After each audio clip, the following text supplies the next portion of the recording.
ലക്ഷ്മി മേനോനുമായി ബന്ധപ്പെട്ട case IT ജീവനക്കാരനെ തട്ടിക്കൊണ്ടുപോയി മർദ്ദിച്ചു എന്ന കേസ് വലിയ രീതിയിൽ ചർച്ചയാവുകയാണ്. ഈ ലക്ഷ്മി മേനോന് ഈ സംഘത്തിലുണ്ടായിരുന്നു. ഒരു സംഘത്തിൽ ലക്ഷ്മി മേനോൻ ഉണ്ടായിരുന്നു. മറ്റൊരു സംഘം ബാറിൽ മദ്യപിച്ച മറ്റൊരു സംഘത്തിലെ യുവാവിനെയാണ് തട്ടിക്കൊണ്ടുപോയി എന്ന പരാതി ഉയർന്നത്. അത് നമ്മൾ കഴിഞ്ഞ ദിവസം കണ്ടതാണ് ആ വാർത്ത. ഇപ്പോൾ ഈ ലക്ഷ്മി മേനോനൊപ്പം ഉണ്ടായിരുന്ന മിഥുൻ എന്ന ആൾ ക്രിമിനൽ പശ്ചാത്തലമുള്ള ആളാണ് എന്ന് പോലീസ് അന്വേഷണ സംഘം പറയുകയാണ്. ഇയാൾ 2023 സ്വർണ്ണ കവർച്ചാ കേസിൽ ഉൾപ്പെടെ പ്രതിയായിരുന്നു എന്നത് പറയുന്നു. അപ്പോൾ ഒരു മോശം പശ്ചാത്തലമുള്ള ആളാണ് ലക്ഷ്മി മേനോനൊപ്പം ഉള്ളത് എന്നത് അന്വേഷണ സംഘം തന്നെ വ്യക്തമാക്കുന്ന ഒരു സാഹചര്യമാണ് ഇപ്പോൾ ഉണ്ടായിരിക്കുന്നത്. മറ്റ് ലക്ഷ്മി മേനോനൊപ്പം ഉണ്ടായിരുന്ന മറ്റാളുകളുടെ ബാക്ക്ഗ്രൗണ്ടും പോലീസ് തെരഞ്ഞു വരികയാണ്. അതേസമയം ലക്ഷ്മി മേനോൻ ഒളിവിലാണ് എന്ന സൂചനകൾ കൂടി വരുന്നുണ്ട്.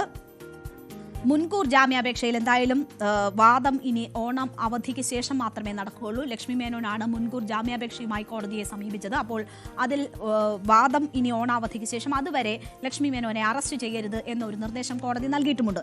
എന്താണ് ഈ സംഭവങ്ങളുടെ തുടക്കം എന്ന് നോക്കിയാൽ ഞായറാഴ്ച ഈ എറണാകുളത്തെ ഒരു ബാറിലാണ് ഈ സംഭവങ്ങളുടെ തുടക്കം. അപ്പോൾ ഒരു സംഘത്തിൽ ലക്ഷ്മി മേനോൻ ഉൾപ്പെടെയുള്ള ഒരു സംഘവും ഈ IT ജീവനക്കാരനായ ആൾ ഉൾപ്പെടുന്ന മറ്റൊരു സംഘവും ഉണ്ടായിരുന്നു. ഇവർ ബാറിൽ വെച്ച് തന്നെ ചെറിയ തോതിൽ ഇവർ തമ്മിൽ പ്രശ്നങ്ങളുണ്ടായി. അതിനുശേഷം ബാർ വിട്ടിറങ്ങിയ ബാനർജി റോഡിലുള്ള ബാറായിരുന്നു. അത് വിട്ട് ഈ സംഘം ഇറങ്ങുന്നു.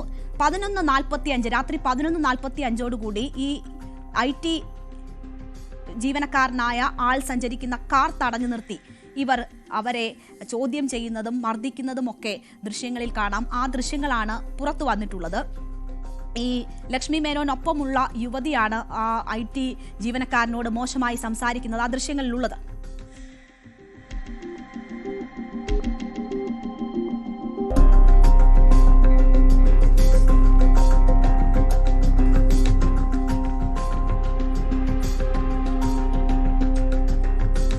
അപ്പോൾ ഈ സംഭവങ്ങളുടെ ആധികാരികത തെളിയിക്കുന്ന ദൃശ്യങ്ങളാണ്. ഇങ്ങനെ ഒരു സംഭവം ഉണ്ടായിട്ടുണ്ട് എന്ന് തെളിയിക്കുന്ന ദൃശ്യങ്ങൾ ഉൾപ്പെടെ പുറത്തു വന്ന ഒരു സാഹചര്യമുണ്ട്. അപ്പോൾ ഇതുമായി ബന്ധപ്പെട്ടാണ് പിന്നീടുള്ള അന്വേഷണം. അതിലാണ് ഇപ്പോൾ ലക്ഷ്മി മേനോനൊപ്പമുള്ളവരുടെ ബാക്ക്ഗ്രൗണ്ട് മോശമാണ്, ക്രിമിനൽ ബാക്ക്ഗ്രൗണ്ട് ഉള്ളവർ ആ സംഘത്തിലുണ്ട് എന്ന വിവരം ഇപ്പോൾ പോലീസിൽ നിന്ന് നമുക്ക് ലഭിക്കുന്നത്.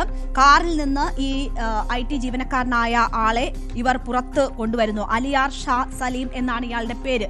ഇവർ പിടിച്ചുകൊണ്ടു പോവുകയും പിന്നീട് ആലുവ പറവൂർ ഭാഗത്തുള്ള ഒരിടത്ത് ഇറക്കി വിടുകയുമായിരുന്നു. അപ്പോൾ ആ സമയങ്ങളിൽ വാഹനത്തിൽ വെച്ച് ഇയാൾക്ക് അതിക്രൂരമായി മർദ്ദനമേൽക്കുന്ന ഒരു സാഹചര്യം ഉണ്ടായിട്ടുണ്ട് എന്നതാണ് പരാതി. പിന്നീടാണ് ഈ അലിയാർ ഷാ പോലീസിൽ ഇതുമായി ബന്ധപ്പെട്ടുള്ള പരാതി നൽകുകയും ഈ ദൃശ്യങ്ങൾ പോലീസിന് നൽകുകയും ഒക്കെ ചെയ്തത്. അപ്പോൾ ഈ ലക്ഷ്മിക്കൊപ്പം ഉണ്ടായിരുന്ന യുവാക്കളാണ് ഇയാളെ തട്ടിക്കൊണ്ടുപോയി ക്രൂരമായി മർദ്ദിച്ച് ഉപേക്ഷിക്കുന്നത്. അപ്പോൾ എന്തൊക്കെ ഇതിനിടയിൽ സംഭവിച്ചിട്ടുണ്ട്, എന്താണ് ഇതിലേക്കൊക്കെ നയിച്ച കാരണങ്ങൾ തുടങ്ങിയ അന്വേഷണങ്ങളാണ് ഇനി നടക്കേണ്ടത്.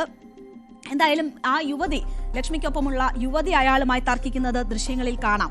അപ്പോൾ എന്താണ് ലക്ഷ്മിക്ക് സംഭവിച്ചത് എന്ന് നോക്കിയാൽ ലക്ഷ്മി പറയുന്നത് ഇതുമായി ബന്ധപ്പെട്ട് മോശമായിട്ടുള്ള സമീപനം ഈ IT ഉദ്യോഗസ്ഥനായ യുവാവിന്റെ സംഘത്തിൽ നിന്ന് ലക്ഷ്മിക്ക് ഉൾപ്പെടെ നേരിടേണ്ടി വന്നു ബാറിൽ വെച്ച് എന്നതാണ് ലക്ഷ്മി ഈ മുൻകൂർ ജാമ്യാപേക്ഷ സമർപ്പിക്കുമ്പോൾ ചൂണ്ടിക്കാട്ടിയ കാര്യങ്ങൾ. വളരെ മോശം സമീപനം ഉണ്ടായി, അത് ഒരു തർക്കത്തിലേക്ക് നയിച്ച സാഹചര്യം ഉണ്ടായി എന്നതൊക്കെ പറയുന്നു. അല്ലാണ്ട് ഈ പരാതിയിൽ പറയുന്ന തെറ്റുകളൊന്നും തന്റെ ഭാഗത്തു നിന്നും ഉണ്ടായിട്ടില്ല എന്നതാണ് ലക്ഷ്മി മുൻകൂർ ജാമ്യാപേക്ഷയിൽ ചൂണ്ടിക്കാട്ടിയത്. എന്തായാലും കോടതി അത് പരിശോധിച്ചതിന് ശേഷം ഓണാവധിക്ക് ശേഷം പരിഗണിക്കാനായി മാറ്റി. അതുവരെ ലക്ഷ്മിയെ അറസ്റ്റ് ചെയ്യരുത് എന്നൊരു നിർദ്ദേശവുമാണ് നൽകിയിരിക്കുന്നത്. പക്ഷേ പോലീസ് ലക്ഷ്മിയെ ഇതുമായി ബന്ധപ്പെട്ട് ഉടൻ തന്നെ മൊഴിയെടുക്കും എന്നതാണ് മനസ്സിലാക്കുന്നത്. പക്ഷേ ലക്ഷ്മിയെ കോൺടാക്ട് ചെയ്യാൻ അന്വേഷണ സംഘത്തിന് കഴിയുന്നില്ല. ഫോൺ സ്വിച്ച് ഓഫ് ചെയ്ത നിലയിലാണ്. എറണാകുളത്തെ ലക്ഷ്മിയുടെ വസതിയിലെത്തുമ്പോൾ അവിടെ ലക്ഷ്മി ഇല്ല. അപ്പോൾ ഈ നടി ഒളിവിലാണ് എന്ന സൂചനകൾ അന്വേഷണ സംഘത്തിന്റെ ഭാഗത്തു നിന്നും നൽകുന്നുണ്ട്. ഒരു തെറ്റും ചെയ്തിട്ടില്ലെങ്കിൽ എന്തിന് ഒളിവിൽ പോകുന്നു എന്ന ഒരു ചോദ്യം ഉയരുന്നുണ്ട്. എന്തായാലും അതുമായി ബന്ധപ്പെട്ട് മറ്റുള്ളവരുടെ കൂടി ബാക്ക്ഗ്രൗണ്ടുകൾ തേടാനും മറ്റുമുള്ള ശ്രമമാണ് അന്വേഷണ സംഘത്തിന്റെ ഭാഗത്തു നിന്നും ഉണ്ടായത്. ഈ ലക്ഷ്മി നമുക്കറിയാം വളരെ കുഞ്ഞിലെ തന്നെ സിനിമാ രംഗത്തേക്ക് വന്നതാണ്. വിനയന്റെ ചിത്രത്തിലൂടെയാണ് മലയാളത്തിൽ അരങ്ങേറ്റം കുറിക്കുന്നത്. അതിനുശേഷം തമിഴിലേക്ക് പോകുന്നു. തമിഴിൽ വലിയ തിരക്കുള്ള നടിയായി മാറുന്നു. അവിടെ നായിക നടിയായൊക്കെ തിളങ്ങുന്ന ഒരു സാഹചര്യം ഉണ്ടായി. പക്ഷേ പിന്നീട് ഒരേ ടൈപ്പിലുള്ള വേഷങ്ങളാണ് ലക്ഷ്മിയെ തേടിയെത്തിയത്. സുന്ദരപാണ്ഡ്യനിലൂടെയൊക്കെയാണ് വലിയ രീതിയിൽ ലക്ഷ്മി ശ്രദ്ധേയായത്. പക്ഷേ എപ്പോഴും നാടൻ പെൺകുട്ടി വേഷങ്ങൾ മാത്രം ലക്ഷ്മിയെ തേടിയെത്തിയപ്പോൾ അത് വലിയ മടുപ്പുളവാക്കി. അപ്പോൾ ലക്ഷ്മി ആ കാര്യങ്ങൾ പല ഇന്റർവ്യൂകളിലും വ്യക്തമാക്കിയിട്ടുള്ളതാണ്. അതിനെ തുടർന്നാണ് സിനിമയിൽ നിന്ന് ലക്ഷ്മി മേനോൻ ഒരു ബ്രേക്ക് എടുക്കുന്നത്. അതിനുശേഷം പിന്നീട് വലിയ അവസരങ്ങൾ ലഭിക്കാതെ വരികയും തമിഴിലും മലയാളത്തിലും ഒന്നും തന്നെ ശ്രദ്ധിക്കപ്പെടാതെ പോവുകയും ചെയ്യുന്ന ഒരു സാഹചര്യം ഈ നടിയെ സംബന്ധിച്ചുണ്ടായി എന്നതാണ് മനസ്സിലാകുന്നത്. അപ്പോൾ വളരെ നാളുകളായി ഇവർ സിനിമാ മേഖലയിൽ നിന്ന് മികച്ച വേഷങ്ങളൊന്നുമില്ലാത്ത ഒരവസ്ഥയിൽ ഒറ്റപ്പെട്ട സാഹചര്യത്തിലാണ് ഉള്ളത് എന്നതാണ് മനസ്സിലാക്കാൻ കഴിയുന്നത്. 2016 മുതലാണ് മാറി നിൽക്കാൻ തുടങ്ങിയത്. അപ്പോൾ വലിയൊരു ഗ്യാപ്പ് ലക്ഷ്മിക്ക് ഈ സിനിമാ മേഖലയുമായി ബന്ധപ്പെട്ടുണ്ടാകുന്നു. അതിനുശേഷമാണ് ഇപ്പോൾ ഇങ്ങനെ ഒരു കേസിൽ ലക്ഷ്മി പെട്ടിരിക്കുന്നത്. അപ്പോൾ ഇവർ പറയുന്നത്, മുൻകൂർ ജാമ്യാപേക്ഷയിൽ പറയുന്നത് താൻ തെറ്റൊന്നും ചെയ്തിട്ടില്ല എന്നതാണ്. അങ്ങനെയെങ്കിൽ എന്തുകൊണ്ട് ഈ അന്വേഷണ സംഘത്തിന് മുന്നിൽ നിന്ന് മാറി നടക്കുന്നു, അവർക്ക് കാര്യങ്ങൾ വിശദീകരിക്കാൻ കഴിയുന്നില്ല എന്ന ഒരു ചോദ്യം വളരെ പ്രധാനപ്പെട്ടതാണ്.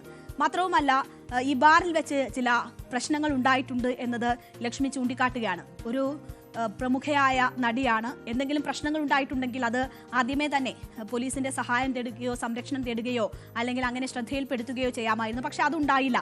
പകരം പ്രശ്നമുണ്ടായ ആളുകളെ റോഡിൽ തടഞ്ഞു നിർത്തി അവരെ തട്ടിക്കൊണ്ടുപോയി പീഡിപ്പിക്കുക അല്ലെങ്കിൽ മർദ്ദിക്കുക എന്ന് പറയുന്നതിലേക്ക് കാര്യങ്ങൾ എങ്ങനെ നീണ്ടു. അപ്പോൾ നിരവധി സംശയങ്ങൾ ഇതുമായി ബന്ധപ്പെട്ട് ഉയരുന്നുണ്ട്. എന്തായാലും ഒളിവിലാണ് ലക്ഷ്മി മേനോൻ എന്നതാണ് ഇപ്പോൾ പറയുന്നത്. മാത്രവുമല്ല, ഈ സംഘത്തിൽ ഉൾപ്പെട്ടവരുടെ മോശം ബാക്ക്ഗ്രൗണ്ട്, അവർ ക്രിമിനൽ കേസുകളിൽ പ്രതികളാണ് എന്ന ബാക്ക്ഗ്രൗണ്ട്. അപ്പോൾ ലക്ഷ്മി മേനോനെ പോലെ ഒരു നടിക്ക് എങ്ങനെയാണ് ഈ സംഘാംഗങ്ങളുമായൊക്കെ ബന്ധമുണ്ടാകുന്നത്, അവരുമായി സൗഹൃദമുണ്ടാകുന്നത്? അപ്പോൾ അതൊക്കെ കുറെ സംശയങ്ങൾ ജനിപ്പിക്കുന്നതാണ്. എന്തായാലും നടി തന്നെയാണ് ഇതിൽ വ്യക്തത വരുത്തേണ്ടത്. അന്വേഷണ സംഘം അവരെ ചോദ്യം ചെയ്യാനുള്ള ശ്രമത്തിലാണ്, അവരുടെ മൊഴിയെടുക്കാനുള്ള ശ്രമത്തിലാണ്. അതിനുശേഷം മാത്രമേ ഈ കാര്യങ്ങളുമായി ബന്ധപ്പെട്ട് കൂടുതൽ വ്യക്തത വരികയുള്ളൂ. എന്തായാലും ഇവരുടെ ഒപ്പമുള്ളവരുടെ ബാക്ക്ഗ്രൗണ്ട്, മറ്റുള്ള ഈ യുവതി ഉൾപ്പെടെയുള്ളവരുടെ ബാക്ക്ഗ്രൗണ്ടുകളെ കുറിച്ചുള്ള വിശദാംശങ്ങൾ തേടുകയാണ് അന്വേഷണ സംഘം. ഈ സംഭവത്തിന് പിന്നിൽ മറ്റെന്തെങ്കിലും കാരണങ്ങളുണ്ടോ, പ്രശ്നങ്ങളുണ്ടോ എന്നതിലേക്കും കൂടി അന്വേഷണം തിരിയുകയാണ്.